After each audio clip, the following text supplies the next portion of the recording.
Iran ने Israel को अपने दमिश्क के सिफारत खाने पर हमले का जवाब दे दिया। ईरान की जानिब से इसराइली आदाब पर 300 से ज़ायद ड्रोनों और मिसाइल हमले किए गए। ईरानी वजारत दिफा ने कहा कि इसराइल में 50% से ज़ायद आदाब को कामयाबी से निशाना बनाया है, जबकि इसराइल ने दावा किया कि ईरान के 3 से ज़ायद ड्रोन और मिसाइल हमलों में से 99% नाकाम बना दिए। बेशतर ईरानी ड्रोन और मिसाइल को इसराइल की हदूद से बाहर ही मार गिराया।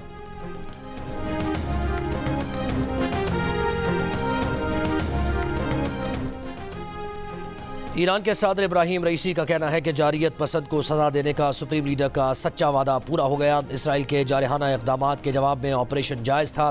कहा, इसराइल के जारहाना इक़दाम पर जवाबी ऑपरेशन दिफा के हुकूक के दायरे कार में था। इत्तेहादी ममालिक जारे हुकूमत की अंधी हिमायत बंद करें।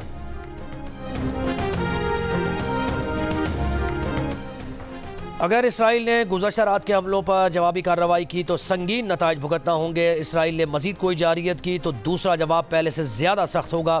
ईरान की इसराइल को वार्निंग। अक़वाम मुत्तहिदा में ईरानी सफ़ीर ने कहा, ईरान की इसराइल के खिलाफ फौजी कार्रवाई दमिश्क में ईरानी काउंसिल खाने पर इसराइली जारियत का जवाब है।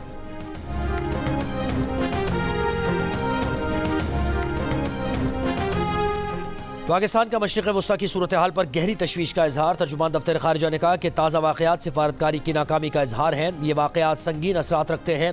यहाँ भी अक़वाम मुत्तहिदा की सलामती काउंसिल बैनुल अक़वामी अमन व सलामती कायम रखने में नाकाम हुई।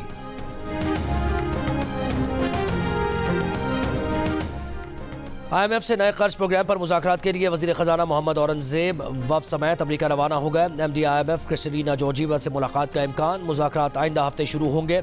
वज़ीर ख़जाना मुआशी टीम के हमरा IMF और आलमी बैंक के सालाना इजलास में भी शरीक होंगे। कराची एयरपोर्ट पर बाप की तरफ दौड़ती बच्ची को बालों से पकड़कर गिराने वाले ASF सब इंस्पेक्टर शाबान पर चार्जशीट आयद कर दी गई। सब इंस्पेक्टर ने आर्मी एक्ट की दफ़ा 55 के तहत फोर्स डिसिप्लिन की खिलाफ वर्जी की। मुलजिम ने 10 मार्च को एयरपोर्ट पर बच्ची को बालों से पकड़ा और धक्का दिया, जिससे बच्ची गिर गई। मुलजिम ने बच्ची से बदसलूकी की। इत्तला हुक्काम बाला को नहीं दी।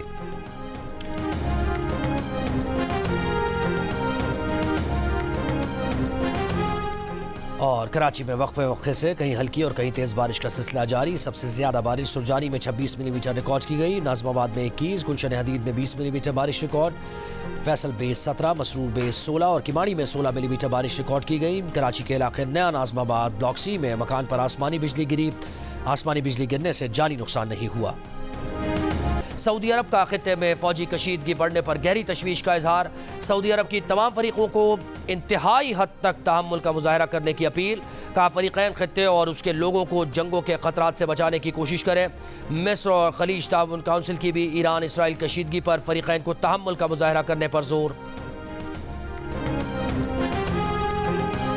किसी के मफाद में इस वक्त नहीं है कि ये जंग बढ़ जाए, ना अमेरिका के मफाद में है ना ईरान के मफाद में है, लेकिन इजराइल ज़रूर चाहेगा कि वो कोई इस किस्म का एक्शन ले जिससे कि ईरान फिर मजबूर हो जाए रिटेलिएट करने के लिए। अमेरिका की तरफ से भी मैं समझती हूँ कि जो पैगाम जा रहा है इजरायली वज़ीर आज़म को, वो यही है कि वो रिस्ट्रेंट शो करे और वो कोई ऐसा कदम ना ले जिससे कि जंग और बढ़ जाए। ये ईरान और इसराइल की पहली बार बराह रास्त महाज़ार आई है। जंग फैली तो पाकिस्तान समेत खित्ते पर भी अदम इस्तेहकाम के असरात होंगे। पाकिस्तान समेत मुस्लिम ममालिक का मुत्तफ़िक़ा जवाब आना चाहिए। अक़वाम मुत्तहिदा में पाकिस्तान की साबिक़ मंदूब मलिहा लोधी की जियो न्यूज़ से गुफ्तगू। कहा कि ईरानी सिफारत खाने पर इसराइली हमला आलमी क़वानीन की खिलाफ वर्जी थी। ईरान पर अंदरून और बैरून मुल्क से बहुत दबाव था। खित्ते में जंग बढ़ना इसराइल के सिवा किसी के मफाद में नहीं। सऊदी अरब या कोई और मुल्क जंग में इजाफा नहीं चाहेगा। सिफारती सतह पर कुछ कोशिशें हो रही हैं कि इसराइल को मजीद एक्शन से रोका जाए।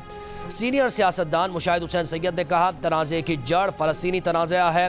पाकिस्तान सीज़ फायर का मुतालबा करे। ईरान ने बता दिया कि उसमें जवाबी कार्रवाई की हिम्मत है। पाकिस्तान को ईरान के साथ खड़ा होना चाहिए। अमरीका मशरिक़ वस्ता में नई जंग और सियासी सिफारती फ़ौजी लिहाज से जंग का मुतहम्मिल नहीं हो सकता। इसराइल के साथ खित्ते में कोई खड़ा नहीं होगा। ईरान इसराइल कशीदगी के बाद कई मुल्कों ने तल अवीव के लिए अपनी परवाज़ों का रुख मोड़ दिया। ईरानी हमले के चंद घंटों बाद ही इसराइल ने अपनी फ़ज़ाई हुदूद दोबारा खोल दी। उर्दन, लबनान और इराक़ ने भी अपनी फ़ज़ाई हुदूद दोबारा खोल दी। ईरान ने इराक से आने वाली तमाम एयरलाइंस को अपनी फ़ज़ाई हदूद के इस्तेमाल से रोक दिया। नोटिस जारी। बगदाद फ्लाइट इंफॉर्मेशन रीजन से तेहरान फ्लाइट इंफॉर्मेशन रीजन आने वाली तमाम परवाज़ों के ऑपरेशन पर ताहुक्म सानी पाबंदी लगा दी गई। ईरान की तरफ से बगदाद से आने वाली तमाम एयरलाइंस को नोटिस के ज़रिए आगाह कर दिया गया। फैसला ईरान इसराइल कशीदगी बढ़ने पर किया गया।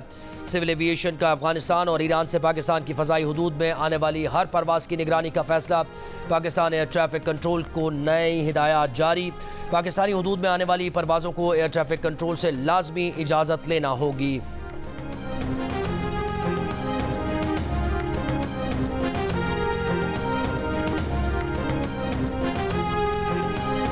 सिंध, आज़ाद कश्मीर, गिलगित बल्तिस्तान, बलूचिस्तान और पंजाब समेत मुल्क भर में कहीं हल्की कहीं तेज़ बारिश का सिलसिला जारी। सिंध में शिकारपुर के गांव मिसरी वाह में आसमानी बिजली गिरने से एक शख्स जाँ बहा। गवादर, पसनी, जीवनी और सरबंद में बारिश से नदी नालों में तुग़यानी। बरसाती पानी घरों और दुकानों में दाखिल। Makran coastal highway Prince of hope के मकाम पर ट्रैफिक मुअत्तल। आज़ाद कश्मीर में मूसलाधार बारिश से दरियाए नीलम, जागरान, सरगन, शोंठर नदियों में पानी की सतह बुलंद हो गई। पहाड़ों पर बर्फबारी का सिलसिला भी जारी।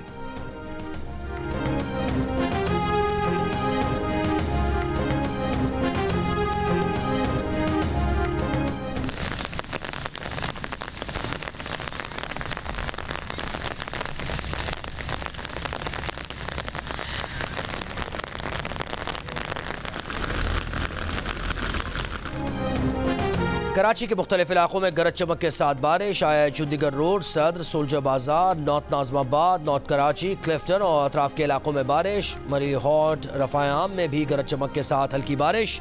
माहिरीन का कहना है कि मौजूदा सिस्टम के ज़ेर असर गरज चमक काफ़ी हुई है। बिजली गिरने के वाक़यात हो सकते हैं। शहरी छतों पर और खुले आसमान तले बिला ज़रूरत ना जाएँ। महकमा मौसमियात के मुताबिक शहर में वक्फे से कल तक हल्की बारिश जारी रहने का इम्कान। मगरिबी हवाओं का दूसरा सिलसिला 17 अप्रैल को बलूचिस्तान से कराची में दाखिल होगा, जिससे तेज बारिश मुतवक्के है।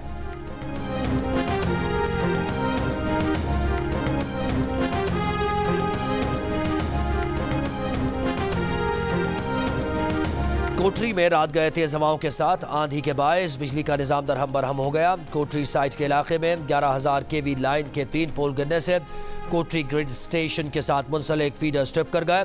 कोटरी साइट और सिटी में सुबह 6 बजे से बिजली की फराहमी मुअत्तल। हैस्को तर्जुमान के मुताबिक मुतासरा इलाकों में मुतबादिल ज़राए से बिजली फराहमी की कोशिशें जारी हैं।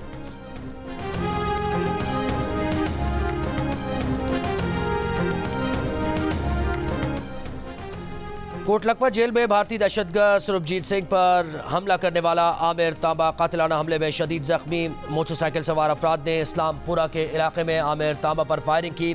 आमिर तांबा चंद साल पहले कोटलखपत जेल से रिहा हुआ था, जिसने 2013 में भारतीय दहशतगर्द सुरभजीत सिंह पर हमला किया था। भारतीय जासूस अस्पताल में जख्मों की ताब न लाते हुए दम तोड़ गया था। लाहौर पुलिस का कहना है कि इलाके को घेरे में लेकर शूटर्स की तलाश शुरू कर दी गई है। न्यूजीलैंड क्रिकेट टीम पाकिस्तान के खिलाफ 5 T20 मैचेस की सीरीज खेलने पाकिस्तान पहुंच गई। मेहमान टीम आज और कल आराम के बाद मंगल से ट्रेनिंग का आगाज करेगी, जबकि पाकिस्तान टीम आज शाम रिपोर्ट करेगी। कल से ट्रेनिंग में शेड्यूल है। 18 अप्रैल को रावलपिंडी में पहला T20 होगा। जिमी नीशम का सोशल मीडिया पर स्टेटस लिखा, हम सालाना दौरे पर एक बार फिर पाकिस्तान पहुंच गए हैं।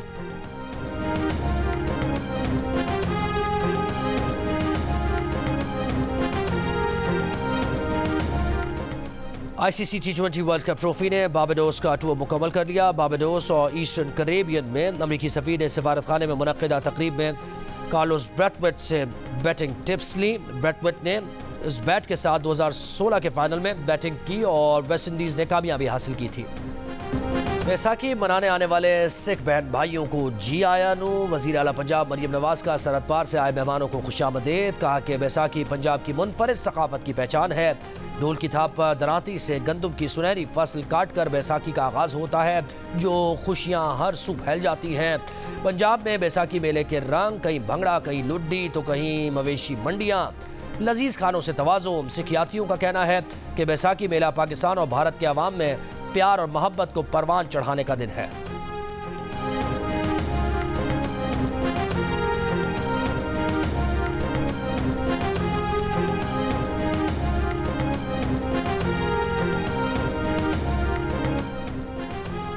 और बॉलीवुड स्टार सलमान खान की मुंबई की रिहाइशगाह के बाहर फायरिंग किसने की? पुलिस की मुलजमान का सुराग लगाने की कोशिशें जारी। बाइक पर हेलमेट पहने 2 अफराद ने इमारत की तरफ और हवा में 4 से 5 राउंड फायर किए। एक गोली इमारत की दीवार पर लगी। गैंगस्टर्स की धमकियों के बायस सलमान खान की 2022 से सिक्योरिटी बढ़ा दी गई थी और उन्हें जाती हथियार रखने का लाइसेंस भी दिया गया था।